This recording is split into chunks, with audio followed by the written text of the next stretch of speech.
Judul, Misteri Arwah di Jalan Depan Hotel Tua. Jody, seorang pengusaha muda, sudah terbiasa dengan perjalanan malam yang sunyi. Pekerjaannya sebagai seorang pengusaha muda mengharuskannya sering pulang larut, meninggalkan kantor di pusat kota menuju rumahnya di pinggiran kota. Rute yang ditempuhnya setiap malam selalu sama, melewati jalan raya yang sepi dengan lampu-lampu jalan yang redup. Di sebelah kiri jalan, ada sebuah hotel tua berdiri angker. Hotel yang sudah lama tidak beroperasi, namun masih tampak megah meskipun terbungkus dalam kesuraman. Hotel itu telah lama menjadi bahan perbincangan di kalangan warga sekitar. Banyak yang mengaku mendengar suara aneh dari dalam, sementara yang lain mengatakan melihat cahaya samar di jendela-jendelanya yang pecah. Namun, tidak ada yang benar-benar tahu apa yang terjadi di dalam hotel tersebut. Para penduduk berbisik bahwa ada sesuatu yang mengerikan di sana, sesuatu yang tak bisa dijelaskan oleh logika. Namun bagi Jody, itu semua hanyalah cerita orang-orang yang suka berhayal. Ia tidak pernah percaya pada hal-hal seperti itu. Bagi Jody, dunia ini hanya terdiri dari fakta dan realitas yang bisa dibuktikan. Pagi itu, ia baru saja menyelesaikan presentasi penting dengan klien dan merasa lelah, tetapi juga puas. Ia tahu perjalanan pulang malam ini akan menjadi waktu yang sempurna untuk merenung. Saat mobilnya melaju di sepanjang jalan yang familiar, ia tidak memperhatikan sesuatu yang tidak biasa. Pikirannya terfokus pada pekerjaan dan segala hal yang harus ia selesaikan besok. Namun, ketika ia melewati hotel tua itu, tiba-tiba, ia merasakan ada sesuatu yang berbeda. Suhu di dalam mobilnya tiba-tiba turun. Kipas udara di dalam mobil Jody yang seharusnya berputar dengan normal kini berhenti sejenak, kemudian berputar dengan sangat cepat. Jody menekan pedal gas lebih dalam, mencoba untuk melaju lebih cepat, tetapi entah mengapa, mobilnya terasa berat. Ia melihat di kaca spion, ada sosok yang berdiri di dekat hotel tua. Seorang wanita berpakaian putih panjang dengan rambut hitam terurai, seolah-olah melayang di dekat trotoar. Matanya yang kosong, hitam legam, memandang lurus ke arahnya. Jody merasa ada yang aneh, tetapi ia cepat-cepat mengalihkan pandangannya dan melaju lebih cepat, berusaha menenangkan diri. Namun, semakin ia menjauh, semakin ia merasa ada yang tidak beres. Kaca spion menampilkan gambar yang semakin kabur, dan mobil yang dikemudikan Jody tiba-tiba bergetar keras. Di depan matanya, jalan yang tadinya mulus kini terlihat bergelombang dan penuh dengan bayangan bergerak. Tidak mungkin, gumam Jody. Mungkin karena aku terlalu lelah. Namun, saat ia melirik ke kaca spion lagi, wanita itu sudah tidak ada di sana. Mobilnya akhirnya melaju dengan normal, dan suasana kembali tenang. Namun, Jody tidak bisa menyingkirkan perasaan aneh yang mengganggunya. Ia menggelengkan kepala, mencoba untuk mengabaikan kejadian tadi. Tapi seiring berjalannya waktu, ia merasa ada sesuatu yang salah. Ia merasa seperti ada yang mengikutinya, meskipun tidak ada kendaraan lain di belakangnya. Jody tidak langsung menghubungkan kejadian yang ia alami dengan cerita-cerita horor yang beredar tentang hotel itu. Sebagai seorang yang rasional, ia cenderung mencari penjelasan ilmiah atas apa yang ia alami. Namun, hal-hal aneh terus terjadi setiap kali ia melewati hotel tua itu.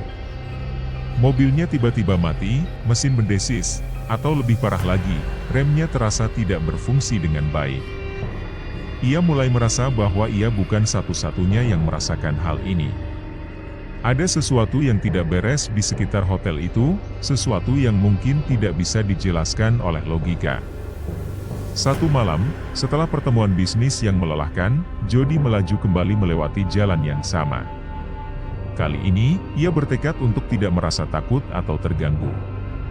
Namun, saat mobilnya mendekati hotel tua itu, ia melihat ada sosok lain yang berdiri di sana, seorang wanita muda, mengenakan gaun putih lusuh yang tampak seperti terbakar, dengan rambut yang kusut dan mata yang tampak kosong. Jody mengerutkan dahi. Apa ini? Ia menekan pedal gas, tetapi mobilnya malah semakin melambat, meskipun ia sudah mencoba menambah kecepatan. Tiba-tiba, wanita itu melangkah ke tengah jalan, memblokir mobil Jody. Jody menekan rem, namun rem itu tidak berfungsi dengan baik. Mobilnya tergelincir dan hampir menabrak wanita itu. Dalam sekejap, wanita itu menghilang di udara, seperti terhisap ke dalam kegelapan malam. Mobil Jody berhenti tepat di pinggir jalan, terdengar suara mesin yang menderu. Dengan napas terengah-engah, Jody membuka pintu mobil dan melangkah keluar, mencari wanita itu. Namun, yang ia temukan hanyalah kegelapan. Ia menoleh ke arah hotel, merasa ada sesuatu yang mengawasinya dari balik jendela-jendela yang kosong.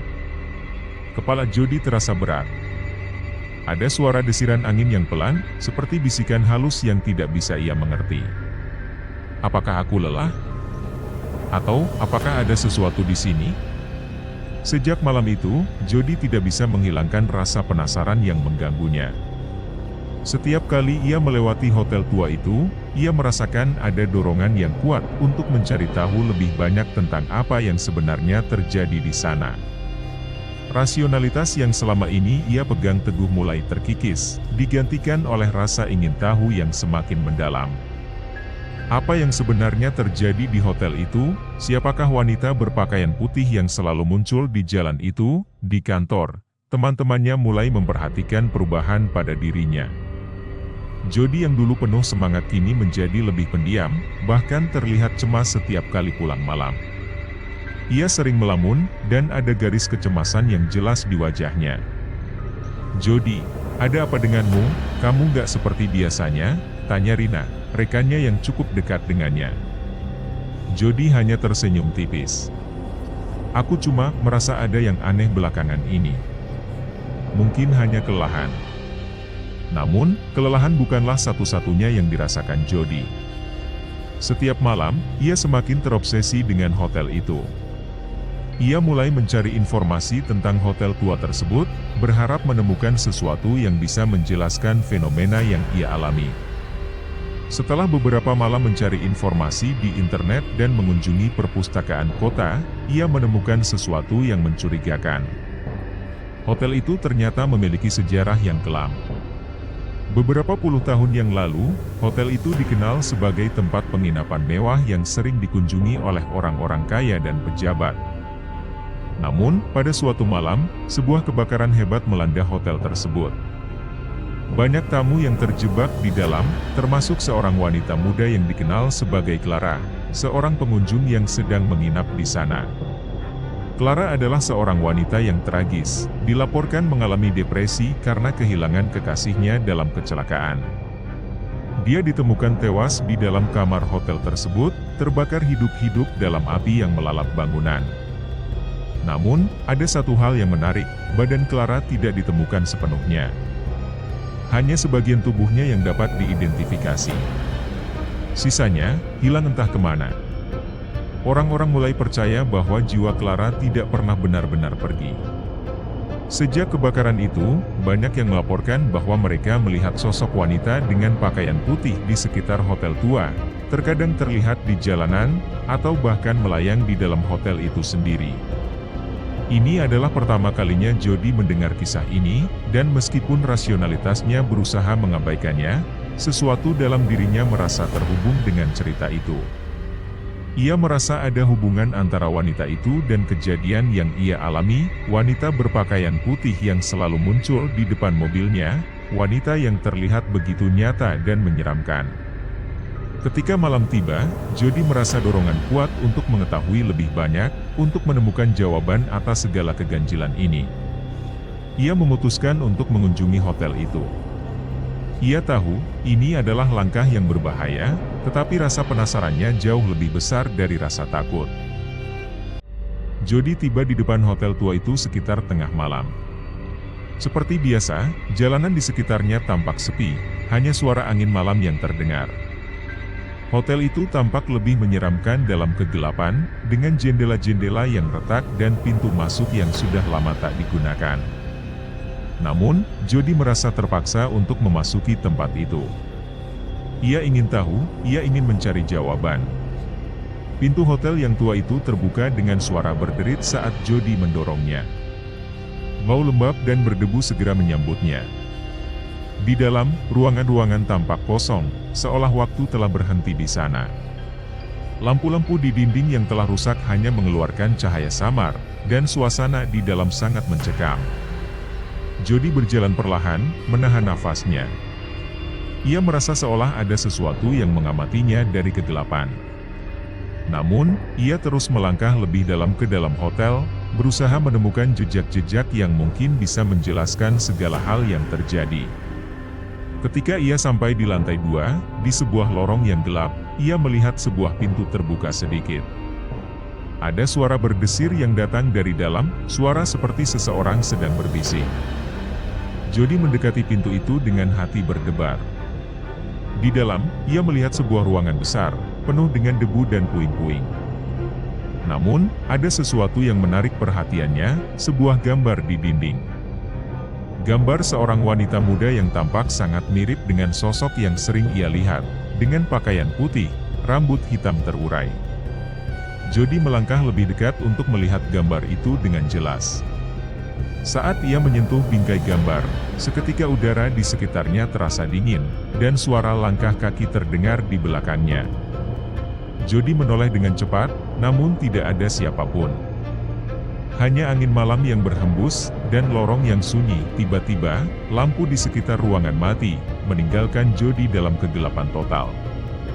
Hatinya berdegup kencang, napasnya terengah-engah. Kemudian, ia mendengar suara halus, seperti bisikan wanita yang memanggil namanya. Suara itu membuatnya terlonjak. Ia berbalik, namun tak ada apa-apa di belakangnya. Hanya ada kegelapan. Jody merasa tubuhnya kaku. Ia tahu, ia tidak sendirian. Dengan panik, ia berlari keluar dari ruangan itu, tetapi saat ia melangkah ke lorong, ia merasa seolah-olah lorong itu tak berujung. Setiap langkah yang ia ambil membawa ia lebih dalam ke dalam kegelapan yang mencekam. Pintu-pintu yang tadinya terbuka kini tertutup rapat. Ruangan-ruangan yang ia lewati seakan berubah bentuk, menjadi lebih sempit, lebih menyesakkan. Di tengah kepanikan, Jody berlari tanpa tujuan. Langkahnya semakin cepat, dan dalam sekejap, ia kehilangan arah. Tak terasa, ia kembali ke tangga utama yang menuju keluar, tetapi ketika ia melangkah maju, tiba-tiba lantai di bawahnya runtuh, dan ia jatuh terjerembab ke dalam kegelapan yang lebih dalam. Jody terbangun dengan tubuh yang sakit dan berlumuran darah. Ia merasa pusing, namun di matanya, ada gambaran yang jelas, wanita berpakaian putih itu berdiri di depannya. Wajahnya hancur terbakar, namun matanya yang kosong menatap Jody dengan tatapan yang penuh kesedihan. Wanita itu membuka mulutnya, namun suara yang keluar tidak bisa dipahami Jody. Tiba-tiba, ruangan di sekeliling Jody mulai berputar, dan rasa pusing itu semakin menjadi-jadi. Jody merasa dunia ini menghilang begitu saja. Tanpa sadar, ia memejamkan matanya, dan dalam sekejap, ia merasa seperti terjatuh, seolah seluruh tubuhnya diseret ke dalam jurang tak berujung. Jody terbangun dengan suara mesin yang menderu keras. Ia terkejut dan membuka matanya. Tanpa sadar, ia mendapati dirinya berada di dalam mobil yang sedang melaju sangat cepat. Namun, entah bagaimana, mobil itu terasa sulit dikendalikan. Remnya tidak berfungsi, dan jalanan yang seharusnya lurus kini tampak seperti berputar-putar. Mobilnya akhirnya menabrak pohon besar di tepi jalan, dengan suara benturan yang mengerikan. Ketika semuanya gelap, dan suara-suara terakhir menghilang, tubuh Jody terbaring tak bergerak di dalam mobil. Jody meninggal seketika. Tak ada yang tahu apa yang sebenarnya terjadi pada dirinya. Beberapa hari setelah kejadian itu, orang-orang mulai berbicara tentang kecelakaan Jody. Namun, misteri yang mengelilingi kejadian itu tetap menjadi teka-teki yang tak terpecahkan. Tak ada penjelasan yang memadai mengenai bagaimana mobil Jody bisa kehilangan kendali atau mengapa ia terjatuh ke dalam kegelapan yang tampaknya tiada akhir. Beberapa orang yang bekerja di sekitar daerah itu melaporkan bahwa mereka pernah melihat sosok wanita berpakaian putih di sekitar hotel itu, dan bahwa kejadian-kejadian aneh seperti itu sering terjadi di sekitar kawasan tersebut. Namun, seperti yang lainnya, misteri itu tetap mengambang, dan tidak ada yang tahu pasti apa yang menyebabkan kematian Jody atau apa yang sebenarnya terjadi pada hotel tua itu. Di dalam keheningan malam, hanya angin yang berbisik di sepanjang jalan. Hotel tua itu tetap berdiri, kosong, namun selalu tampak menunggu sesuatu yang tak terungkap. Dan di sana, di antara bayang-bayang, legenda tentang wanita berpakaian putih yang selalu menunggu di jalanan, selalu mencari penumpang baru untuk bergabung dengan misteri yang tak pernah terpecahkan. Dengan demikian, cerita ini berakhir dengan sebuah misteri yang tetap abadi, tanpa pernah terpecahkan.